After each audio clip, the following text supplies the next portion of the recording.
Hello बच्चों, आप सभी को नमस्कार।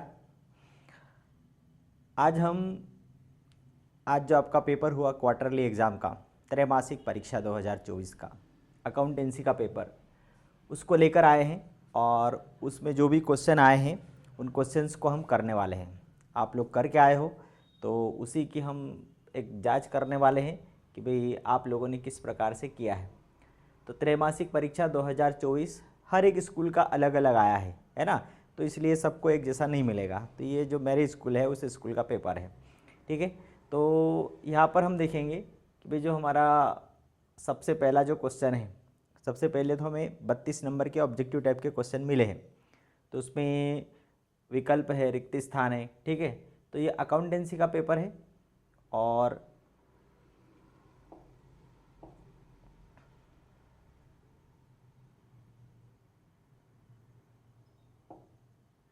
देखिए, तो सबसे पहला जो क्वेश्चन है हमारे सामने दिया है कि वह व्यक्ति जो व्यापार में पूंजी लगाता है उसे क्या कहते हैं। तो वह व्यक्ति जो व्यापार में पूंजी लगाता है उसे क्या कहेंगे? देनदार, विनियोगकर्ता, लेनदार या स्वामी। तो ये हम कल पढ़ चुके थे कि व्यापार में पूंजी लगाने वाला कौन होता है? स्वामी होता है। जीएसटी लागू हुआ तो 2017 में लागू हुआ। जर्नल में लेखा किस पुस्तक से किया जाता है? तो स्मारक पुस्तक से किया जाता है, मेमोरेंडम बुक से किया जाता है। रोकड़ बही में कौन से लेन देन नहीं लिखे जाते हैं? तो रोकड़ बही में उधार प्रकृति की जो लेन देन है उनको नहीं लिखा जाता, ठीक है। खातों का शेष निकाला जाता है, वर्ष के अंत में निकाला जाता है। और बैंक द्वारा ग्राहक के व्यवहारों को लिखा जाता है। बैंक के द्वारा ग्राहक के व्यवहारों का लिखा जाता है, पासबुक में लिखा जाता है। वित्तीय विवरणों में दी गई सूचना, वित्तीय विवरण उनमें जो दी गई सूचना खालिस्तान पर आधारित होती है। तो वित्तीय विवरणों में जो भी सूचना दी गई है वह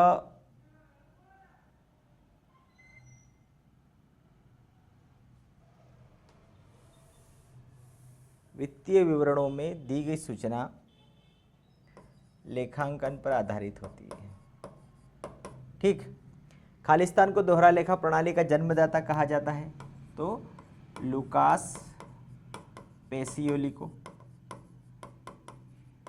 ठीक है। रोकड़ खाता कौन सा खाता है? वास्तविक खाता है। व्यक्तिगत खाते में पाने वाले व्यक्ति को क्या किया जाएगा? डेबिट। और दायित्व खातों का शेष हमेशा क्या होता है? क्रेडिट। तलपट क्या है? एक विवरण है, ठीक है। बहुत इजी पेपर था, कहीं से कहीं तक कोई समस्या नहीं थी उसमें।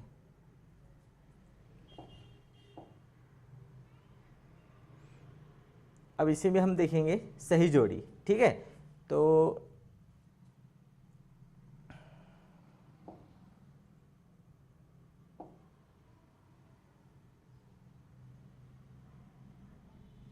सही जोड़ी में क्या दिया है? अमूर्त। तो ये जो कॉपीराइट है ये अमूर्त होता है। तलपट क्या है? तलपट गणितीय शुद्धता की जांच करता है। नगद बट्टा, नगद बट्टा कब दिया जाता है? नगद बट्टे का लेखा अनिवार्य होता है, ये 4 नंबर पे आ गया। दोहरा लेखा, फिर राज्य सरकार द्वारा संग्रहण और बैंक, ठीक है। तो बैंक का संबंध किससे है? चेक से है। और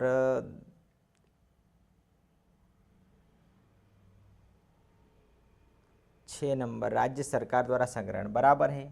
ये जो सही जोड़ी बनी है बिल्कुल राइट है। 5 नंबर दोहरा लेखा लेखांकन प्रमाप, और तीसरा है डेबिट क्रेडिट, ठीक है। एकदम राइट सही जोड़ी, जो भी जिसका भी पेपर है वो एकदम राइट बनाया उन्होंने, ठीक है। तो अमूर्त क्या है? कॉपीराइट। कॉपीराइट, ख्याति, सॉफ्टवेयर, ये सब अमूर्त संपत्तियां होती है और स्थायी होती है। फिर है तलपट, गणितीय शुद्धता की जांच के लिए बनाया जाता है। स्टॉक, डेबिट भी हो सकता है, क्रेडिट भी होता है, ठीक है। फिर है नगद बट्टा, इसका लेखा अनिवार्य होता है। दोहरा लेखा लेखांकन प्रमाप इससे रिलेटेड है। अब यहाँ पर थोड़ा सा चेंज आ सकता है। दोहरा लेखा,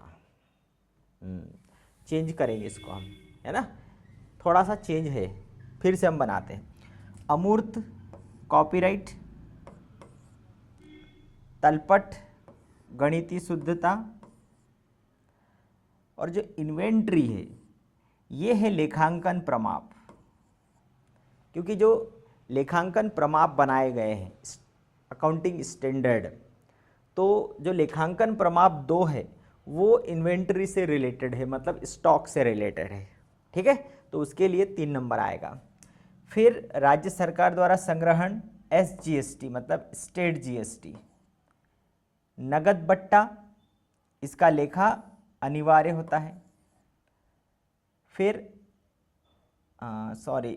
SGST में क्या आएगा, अरे यार बार बार चेंज करना पड़ रहा है।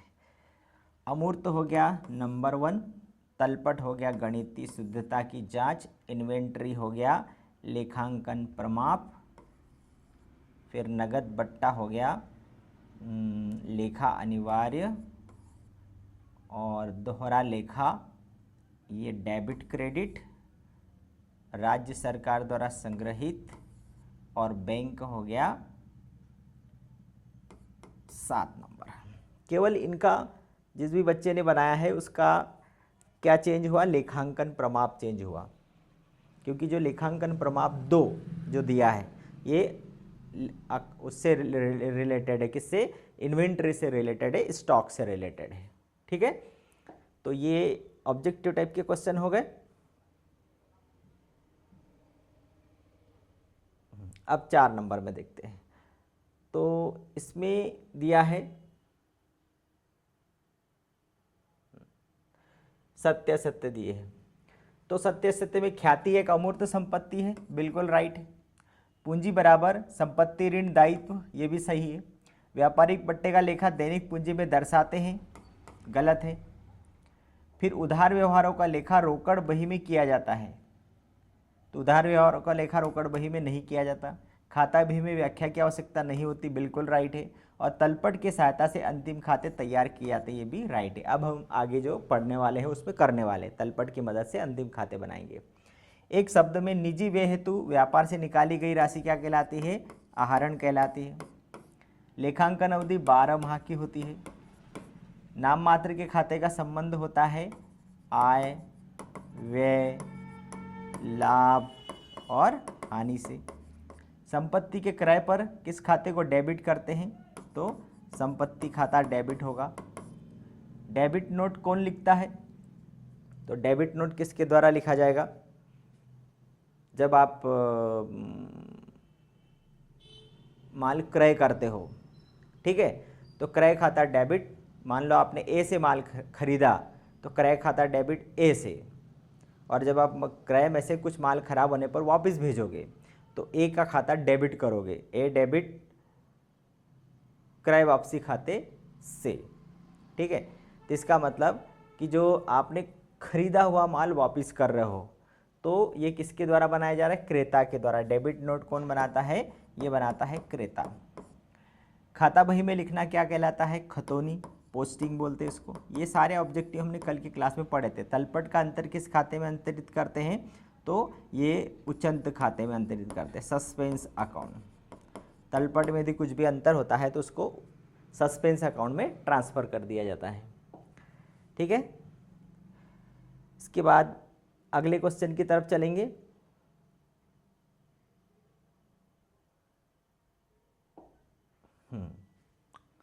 तो अगला क्वेश्चन है हमारा,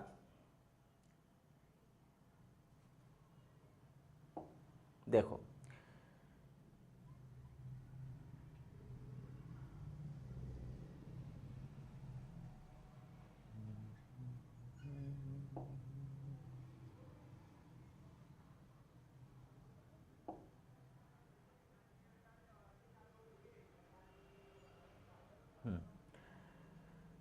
अब यहाँ पर जो क्वेश्चन दिया गया है बहुत ही आसान से क्वेश्चन आए। रुपये 3000 रुपये का माल 10% व्यापारिक बट्टे पर खरीदा, भुगतान की गई राशि ज्ञात कीजिए।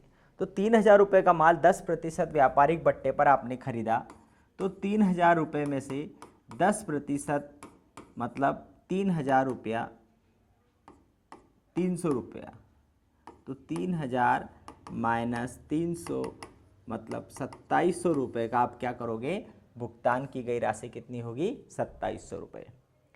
पूंजी 4,000, दायित्व 2,000, तो संपत्ति क्या होगी, तो यहाँ पर संपत्ति बराबर दायित्व प्लस पूंजी, ये फार्मूला लागू होगा।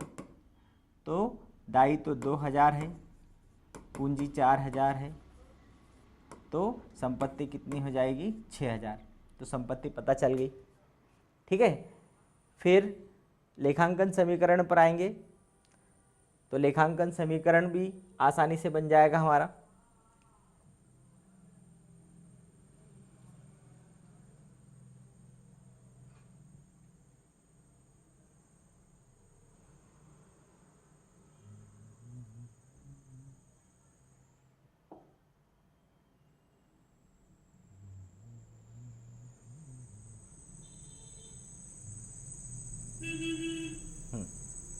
ये वाला क्वेश्चन है। अब यहाँ दिया है लेखांकन समीकरण तैयार कीजिए, तो हम यहाँ पर लेखांकन समीकरण बनाएंगे और बहुत ही आसान है लेखांकन समीकरण बनाना। रोकड़ से व्यापार प्रारंभ किया, तो जब हम इसका लेखांकन समीकरण बनाने जाएंगे तो बहुत ही सिंपल तरीके में हमारा लेखांकन समीकरण बन सकता है।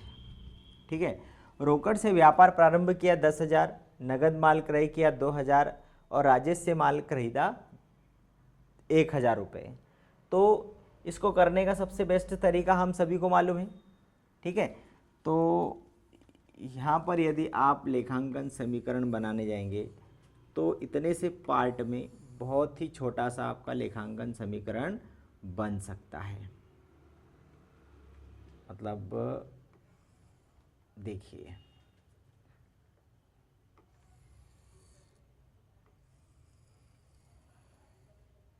ठीक, अब हम यहाँ लिख देते हैं लेखांकन समीकरण विवरण। अब यहाँ पर हम लिखेंगे संपत्ति बराबर दायित्व प्लस पूंजी। रोकड़ से व्यापार प्रारंभ किया, रोकड़ से व्यापार प्रारंभ 10,000 रुपये रोकड़ से व्यापार प्रारंभ किया, तो यहाँ पर क्या आ गई, रोकड़ 10,000 की, और इधर क्या आ गई, पूंजी, तो इधर भी 10,000 और इधर भी 10,000। फिर नगद माल खरीदा 2,000 का, तो नगद क्रय 2,000 का माल खरीदा, तो 2,000 रुपये से रोकड़ कम हो गई और इधर क्या बढ़ गया, स्टॉक बढ़ गया। एक संपत्ति कम हो गई और एक संपत्ति बढ़ गई। अब हम यहाँ पर नया समीकरण बनेगा, तो 10 में से 2 गया 8 प्लस 2 और ये 10। फिर राजेश से माल खरीदा, उधार खरीदा है, राजेश से माल क्रय कितने का, 1,000 का, तो 1,000 का स्टॉक बढ़ गया और इधर 1,000 रुपये के लेनदार बढ़ गए। पूंजी पर कोई फर्क नहीं पड़ा। इस आधार पर हमारा जो नया समीकरण है वो बन जाएगा। 8,000 रुपये का कैश आपके पास है, 3,000 रुपये का माल है, 1,000 रुपये के लेनदार है और 10,000 रुपये की पूंजी है। अब इस आधार पर यदि आप दोनों पक्ष को बराबर करने जाओगे तो 8 और 3 11 इधर हो रहा है और 10 और 1 11 इधर हो रहा है। मतलब आपका LHS बराबर RHS हो रहा है। और इस प्रकार से ये हमारा क्या बन जाता है, लेखांकन समीकरण कंप्लीट हो जाता है। फिर आगे वाले क्वेश्चन पे चलेंगे। ठीक है, बहुत आसान था ये बनाना। ये हो गया, ये हो गया, ये भी हो गया। चलिए, अब दिया है जर्नल प्रविष्टि करना है, ठीक है। तो क्या दिया है, व्यवसाय प्रारंभ किया, तो जनरल प्रविष्टि क्या होगी, इसको भी हम देख लेते हैं। भाई जनरल प्रविष्टि का जो फॉर्मेट है वो तो आपको मालूम ही होगा, बहुत आसान सा फॉर्मेट है।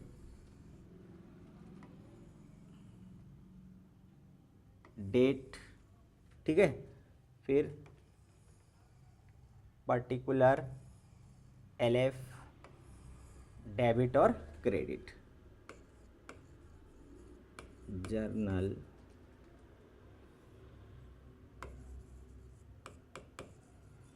एंट्रीज,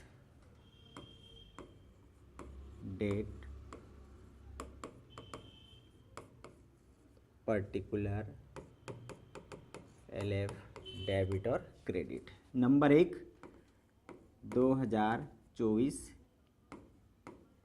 जुलाई 1, व्यवसाय प्रारंभ, तो cash account debit to capital account, कितने रुपए से, 3 लाख रुपए से।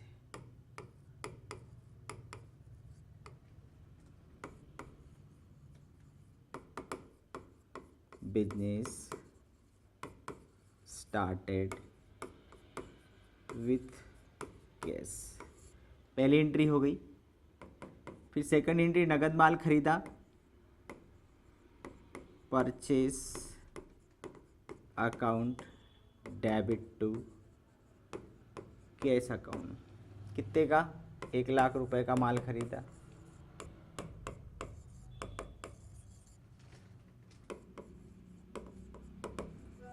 बीइंग गुड्स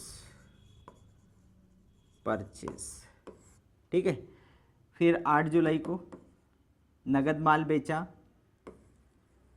केस आएगा टू सेल्स अकाउंट, कितने का माल, 1,20,000 का।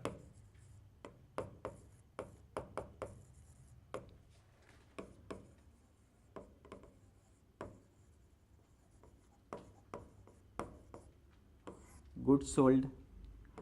और लास्ट है 12 को सैलरी अकाउंट डेबिट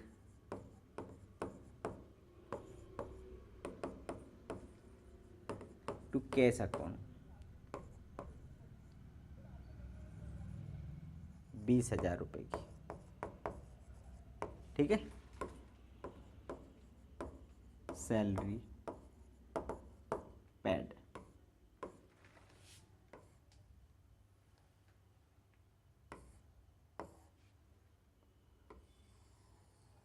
और लास्ट में हम जर्नल का क्या कर देंगे, टोटल कर देंगे।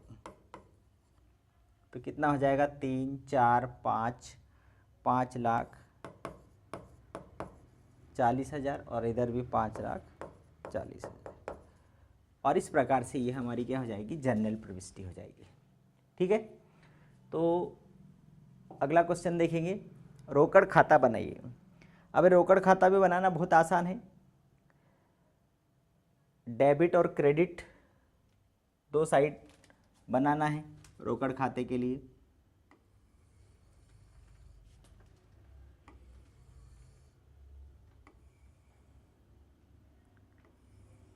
Date, particular, JF, amount, date, particular, JF और अमाउंट, ठीक है। तो ये बनेगा केस अकाउंट, ये डेबिट, ये credit. Date, particular, JF, amount, date, particular, JF और अमाउंट।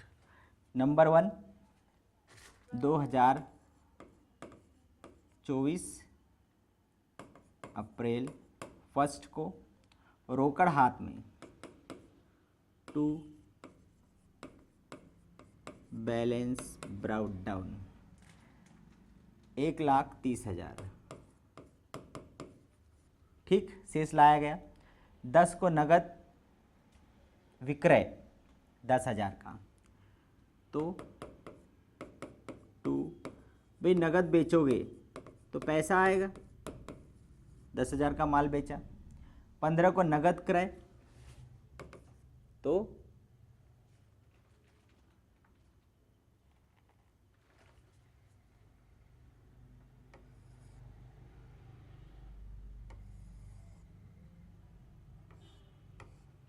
2024 15 अप्रैल को, है ना, बाय परचेस अकाउंट कितने का माल खरीदा, 30,000 का। फिर है नगद आहरण 20 तारीख को, पैसा आएगा तो डेबिट और जाएगा तो क्रेडिट, वही आएगा 20 बाय ड्राइविंग अकाउंट 1,000। फिर कार्यालय किराया चुकाया, तो जो भी भुगतान होगा ऑफिस एक्सपेंसेस 3,000। फिर 31 को बाय सैलरी 20,000। ठीक, अब इसका बैलेंस निकल आएगा, तो हमेशा डेबिट पक्ष बड़ा रहता है, 1,30,000 और 10,000, तो ये कितना हो जाएगा 1,00,000, क्योंकि डेबिट पक्ष हमेशा बड़ा रहेगा। ठीक है, इधर 30 और 20 50 54,000, तो 54 मतलब 14 90 86,000।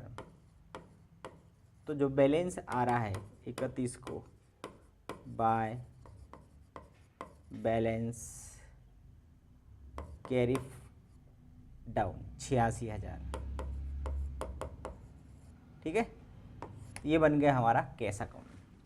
क्लियर, ये बैलेंस लिखा हमने, फिर ये माल बेचा तो पैसा आया, और बाकी ये सब पैसा गया है। पैसा आता है तो डेबिट और जाता है तो क्रेडिट होता है। ठीक, अब इसके बाद लास्ट क्वेश्चन हमारा बचा है, और वो है कौन सा, जनरल प्रविष्टि हो गया, और हमने रोकड़ वही बना ली। अब लास्ट बचा है तलपट। अब तलपट बना के देख लेते हैं। ये दिया है तलपट, कहाँ चला गया,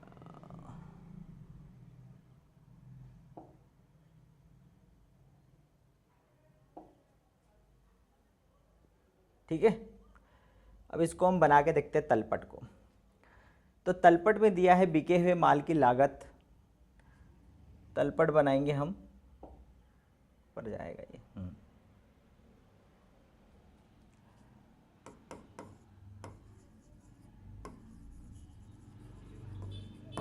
ट्रायल बैलेंस। ठीक,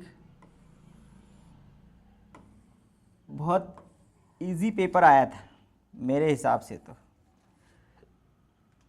मतलब इजी का मतलब कहीं से कहीं तक कहीं समस्या नहीं थी।